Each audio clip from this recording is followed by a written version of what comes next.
새해를 맞으면 우리는 모두 나이를 한 살씩 더 먹고 새롭게 펼쳐진 새해라는 기회를 부여받았습니다. 지금 우리가 맞이한 새해는 곧 하나님의 한량없는 은혜이자 자비이고 끝없는 긍휼의 선물입니다. 연약한 인간은 애쓰고 노력해도 수명을 1분 1초라도 연장할 수 없습니다. 아무리 가진 돈이 많아도, 아무리 배운 것이 많아도, 아는 것이 많아도 사람은 정해진 수명을 넘어설 수 없어요. 오직 시간의 주권자이신 하나님께서 허락하신 시간 속에 살아갈 뿐이에요.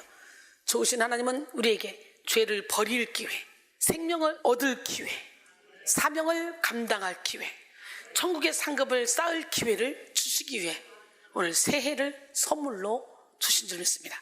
그러므로 지금 우리는 영을 깨우고 새해 안에 담긴 하나님의 뜻을 깨달아야 합니다. 예수 그리스도의 보혈로 죄와 상처를 깨끗이 씻고 2026년 숨어있는 영적 기회를 잡아야 합니다. 워치만니는 우리는 새해를 통해 기회를 잡아야 한다.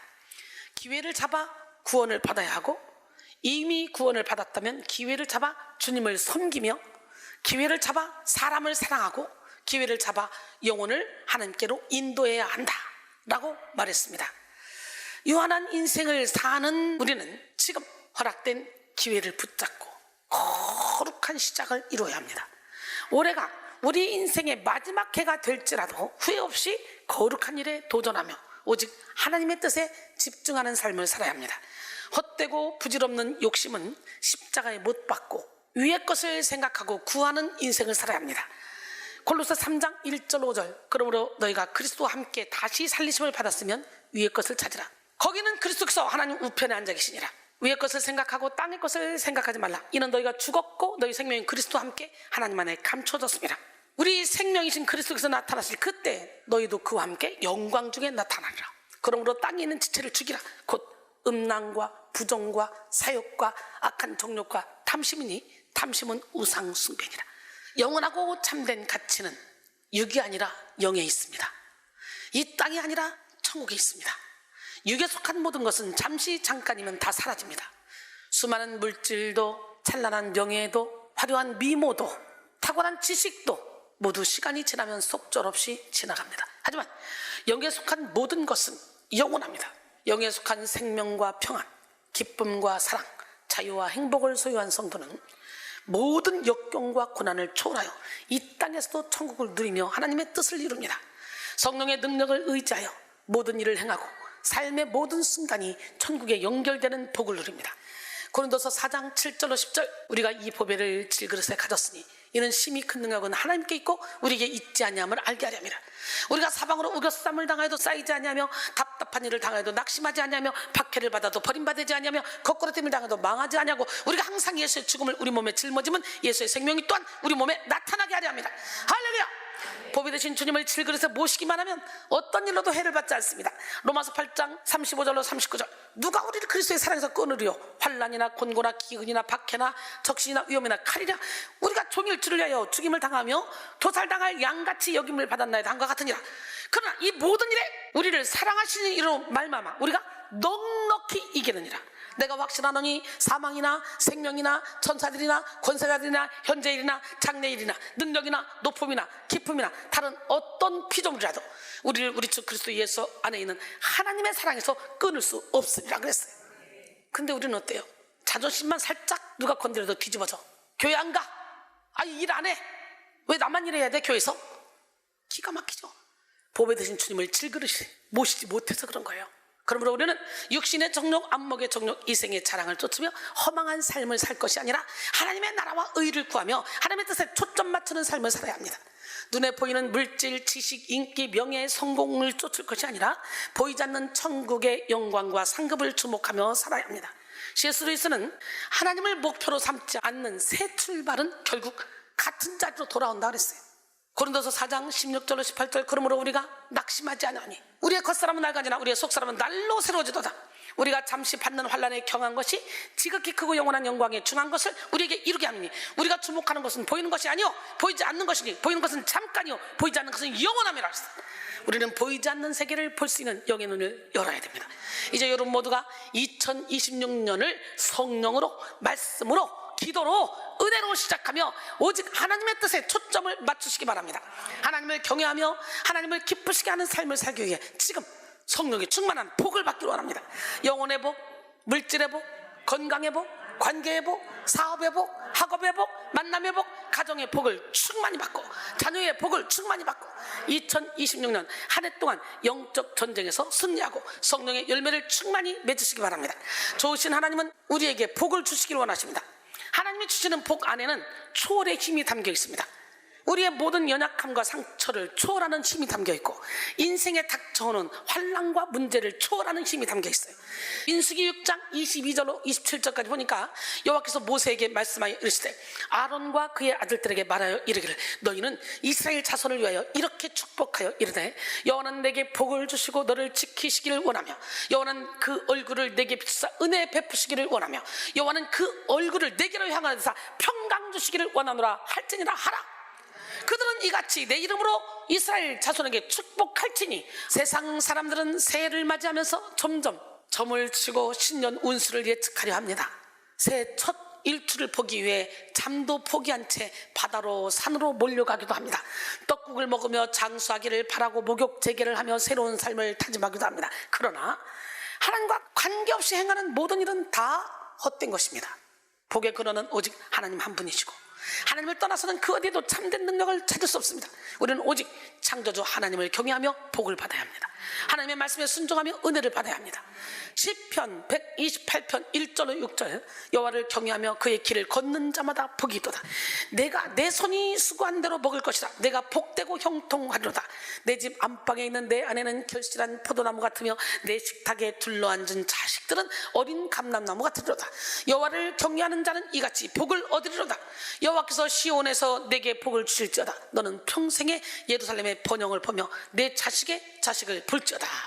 이스라엘에게 평강이 있을지로다 그랬어요. 복의 근원이신 하나님께 복을 받는 인생에는 불가능이 없습니다. 예수를 인생의 주인으로 모신 사람은 성령의 권능으로 한계 없는 삶을 살 수 있습니다. 좋으신 하나님은 우리가 예수 그리스도의 이름으로 구하는 대로 다 응답해 주시고 믿음의 크기만큼 사랑의 지경, 자유의 지경, 능력의 지경을 넓혀 주십니다. 바로 지금 여러분 모두가 모든 육적인 한계의 틀을 깨뜨리고 한계 없는 지혜와 능력을 부으시는 하나님을 뜨겁게 만나시기 바랍니다. 블레이즈 파스칼은 진정한 복은 하나님 안에 거하는 것뿐이며 우리의 유일한 아픔은 하나님에게서 단절되는 것이다. 우리는 어둠으로 가득 차서 하나님을 알 수도 없고 사랑할 수도 없지만 빛으로 충만한 하나님의 은혜는 우리를 모든 비참함에서 해방시킨다 라고 했어요. 시편 81편 10절 나는 너를 애굽 땅에서 인도해낸 내 하나님이니 내 입을 크게 열라 내가 채우리라. 할렐루야. 요한복음 14장 12절도 내가 진실로 진실로 너에게 이르노니 나를 믿는 자는 내가 하는 일을 그도 할 것이요 또한 그보다 큰 일도 하리니 이는 내가 아버지께로 감이다. 마가복음 16장 17절로 18절 믿는 자들이 이런 표적이 따르니 곧 그들이 내 이름으로 귀신을 쫓아내며 새 방언을 말하며 뱀을 집어올리며 무슨 독을 마실 때라도 해를 받지 않냐고 병든 사람의 손을 얹은 즉 나를 아시더라. 새해 문을 여는 첫 주일에 우리는 온 마음과 정성을 다해 하나님을 예배하며 풍성한 복을 받아 사명을 감당하는 삶을 살아야 합니다. 사명은 하나님께서 생명을 바쳐서 감당하라고 맡기신 일입니다. 우리 모두에게는 사명이 있습니다. 신앙은 먼저 하나님의 경륜을 알고 수많은 선택의 순간 속에서 하나님이 원하시는 바른 선택을 함으로 사명을 감당하는 것입니다. 그러기에 신앙으로 위대한 삶을 사는 사람은 자신이 사명을 위하여 태어났음을 자각하고 사명에 집중하는 삶을 살아갑니다. 사명을 위해 준비하고 사명을 위해 노력하고 사명을 위해 목숨까지 아끼지 않습니다. 사명을 위한 생각이 곧 영적인 생각이고 사명을 위한 행동이 곧 영적인 행동입니다. 그러나 육적인 생각을 하는 사람들은 허망한 삶을 살며 사명을 자각하지 못합니다. 육적인 생각에 빠져있는 사람들은 언제나 헛된 일에 집착하고 자기 중심적인 삶에서 벗어나지 못합니다. 새해를 맞이한 우리는 하나님께 우리의 삶을 드리며 오직 하나님의 뜻을 위한 삶을 살겠다고 결단해야 합니다. 로지 맥도널드는 새해의 목적은 새해를 갖는 것이 아니라 새로운 영혼을 갖는 것이다 라고 말했습니다. 바로 지금 여러분 모두 영의 눈이 열리고 영의 귀가 열리는 복을 받아 하나님께서 맡겨주신 사명을 발견하고 사명에 집중하는 삶을 사시기 바랍니다. 로마서 12장 1절로 2절 그러므로 형제들아 내가 하나님의 모든 자비하심으로 너희를 권하노니 너희 몸을 하나님이 기뻐하시는 거룩한 산 제물로 드리라. 이는 너희가 드릴 영적 예배니라. 너희는 이 세대를 본받지 말고 오직 마음을 새롭게 함으로 변화를 받아 하나님의 선하시고 기뻐하시고 온전하신 뜻이 무엇인지 분별하도록 하라 그랬어요.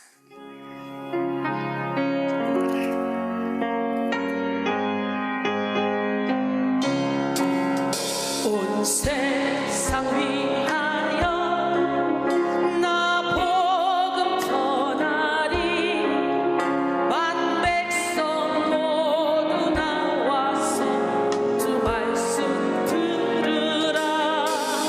대중에 빠져서 헤매는 자들아, 주님의 음성 듣고서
우리는 사명에 집중할 때 가장 행복한 삶을 살 수 있습니다.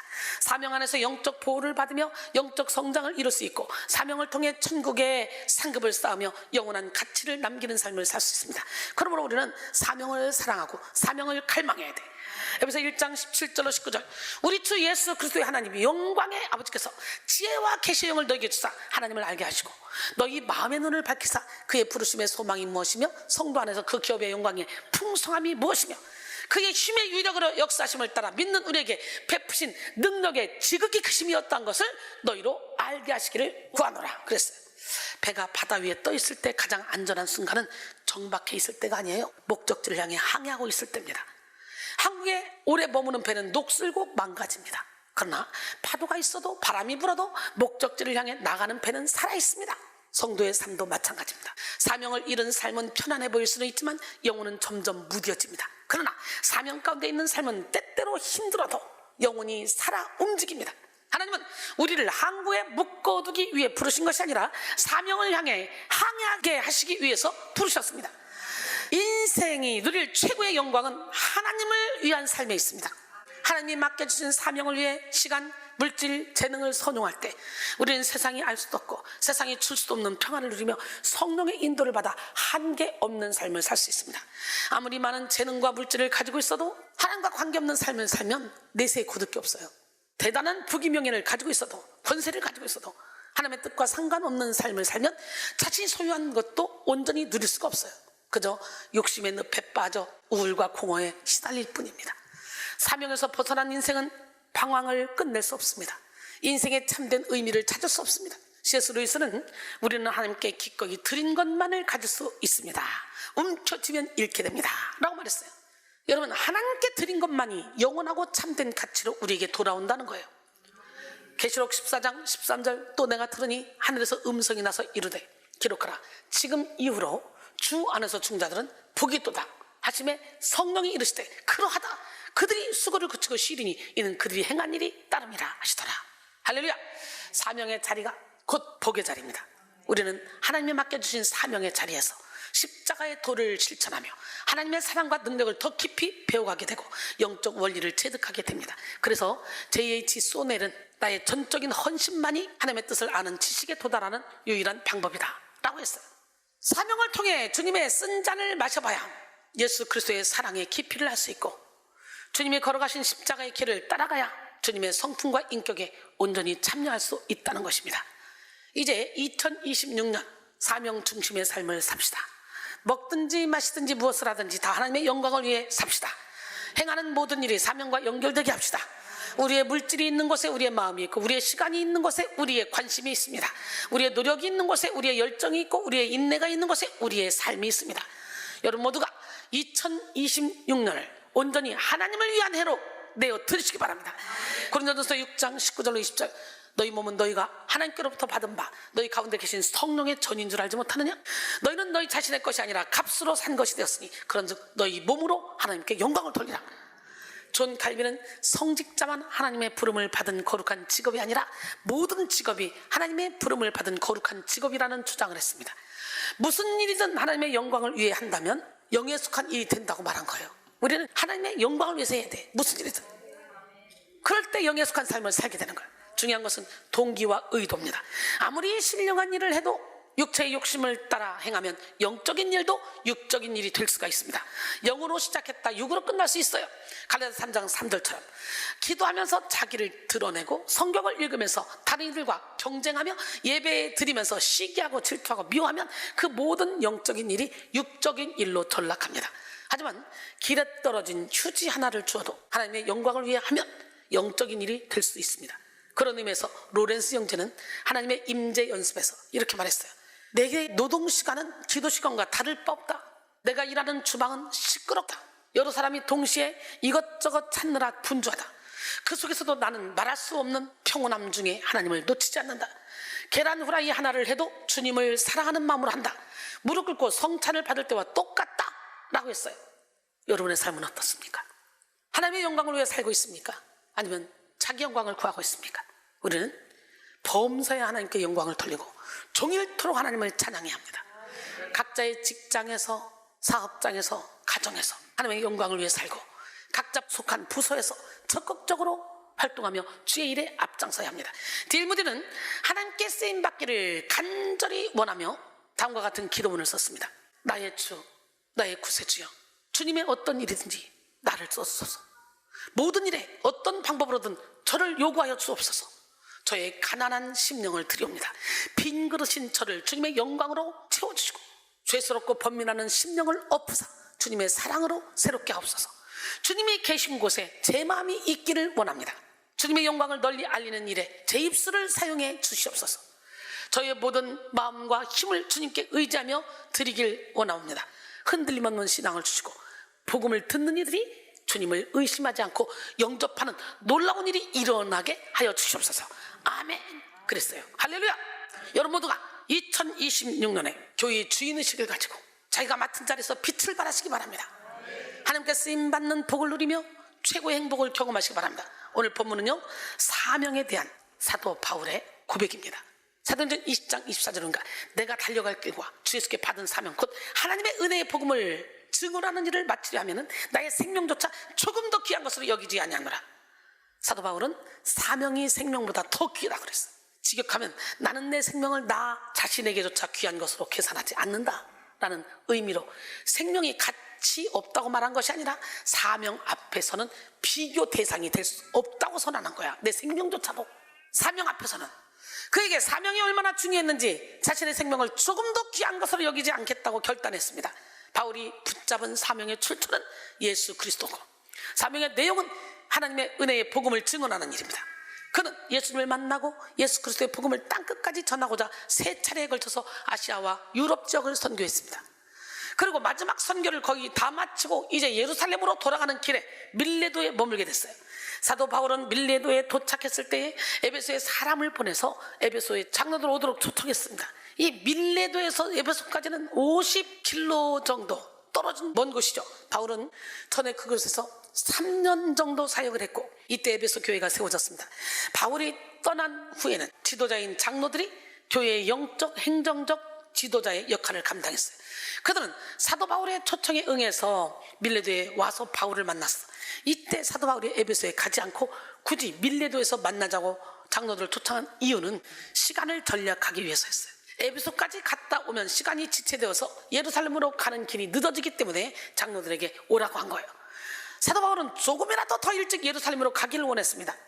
그런데 사도 바울이 예루살렘으로 급하게 가고자 하는 것은 뭔가 좋은 일이 있어서가 아니에요. 오늘 본문 22절로 23절 보니까 보라, 이제 나는 성령에 매여 예루살렘으로 가는데 거기서 무슨 일을 당하는지 알지 못하노라. 오직 성령이 각성해서 내게 증언하여 결박과 환난이 나를 기다린다 하시나. 고난받으러 가는 거예요. 결박으로 번역된 데스마는 띠, 끈이라는 뜻으로 쇠사슬이나 끈으로 속박당한 상태, 즉 투옥을 상징합니다. 또한 환난으로 번역된 들립세이스는 압박, 궁핍, 곤고란 뜻이며 그리스도께서 겪으셨던 고난이나 그를 따르는 제자들이 반드시 받게 될 고난을 가리키는데 주로 사용됐습니다. 따라서 본절에서 결박과 환난은 문자 그대로 바울이 하나님의 복음을 전하기 위해 계속 나아갈 때 앞으로 경험하게 될 감옥 생활과 그로 말미암는 극심한 고난을 가리킵니다. 성령님은 바울이 예루살렘에서 당하게 될 환난과 결박을 미리 알려주셨습니다. 그럼에도 성령에 매인 그의 마음은 담대했습니다. 그를 강권한 성령이 오직 사명에만 집중하게 했고 죽음도 이기는 능력을 공급하셨기 때문이에요. 바울은 예수 그리스도를 만난 후 지금까지 모든 것을 다 바쳐 복음 전파에 매진했습니다. 가는 곳마다 교회를 세웠고 주의 종들을 세웠고 복음의 영역을 전 세계로 확장시켰습니다. 그런데 이제 그의 사역이 막바지에 이르게 됐어. 바울은 예루살렘에서의 사역이 자신의 마지막이 될 것이라는 사실을 알고 에베소 교회 장로들을 밀레도로 초청하여 거기서 마지막 작별 인사와 마지막 부탁을 하고자 한 것입니다. 바울은 아마도 그들을 다시는 보지 못할 것이라는 예감 속에서 비장한 심정으로 그의 에베소 사역을 회고하며 그가 지난 3년간 몸담아 헌신한 에베소 사역이 어떠했는지를 그들에게 고백했습니다. 사도행전 20장 18절로 21절 오매 그들에게 말하되 아시아에 들어온 첫날부터 지금까지 내가 항상 여러분 가운데서 어떻게 행하였는지를 여러분도 아는 바니 곧 모든 겸손과 눈물이며 유대인의 간계로 말미암아 당한 시험을 참고 주를 섬긴 것과 유익한 것은 무엇이든지 공중 앞에서나 각 집에서나 거리낌이 없이 여러분에게 전하여 가르치고 유대인과 헬라인들에게 하나님께 대한 회개와 우리 주 예수 그리스도께 대한 믿음을 증언한 것이라 라고 했어요. 여기서 주의 깊게 살펴봐야 할 단어가 겸손, 눈물, 시험입니다. 바울은 하나님 앞에서 자신이 얼마나 부족한 존재임을 깨달았고 낮은 자세로 다른 사람을 섬겼습니다. 권력자들 앞에서 비굴하지 않았고 약한 자들 앞에서 우쭐해하지 않았습니다. 그는 겸손하게 사역했고 시험을 참으며 주를 섬겼습니다. 복음 전파의 사역을 위해 끊임없이 자존심을 깨뜨려야 했고 희생의 눈물을 흘려야 했습니다. 그는 복음을 전파하기 위해 스스로 종이 되었고 복음을 전파하기 위해 자신을 감췄습니다. 고린도서 4장 5절에 우리는 우리를 전파하는 것이 아니라 오직 그리스도 예수의 주 되신 것과 또 예수를 위하여 우리가 너희의 종된 것을 전파합니다. 할렐루야.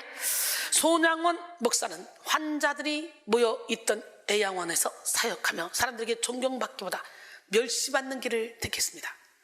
세상적으로 보면 성공할 수 있는 길이 있었지만 그는 스스로 그 길을 내려놓고 가장 낮은 자리로 내려갔습니다. 그는 권력 앞에서는 타협하지 않았고 연약한 이들 앞에서는 끝까지 자신을 낮췄습니다.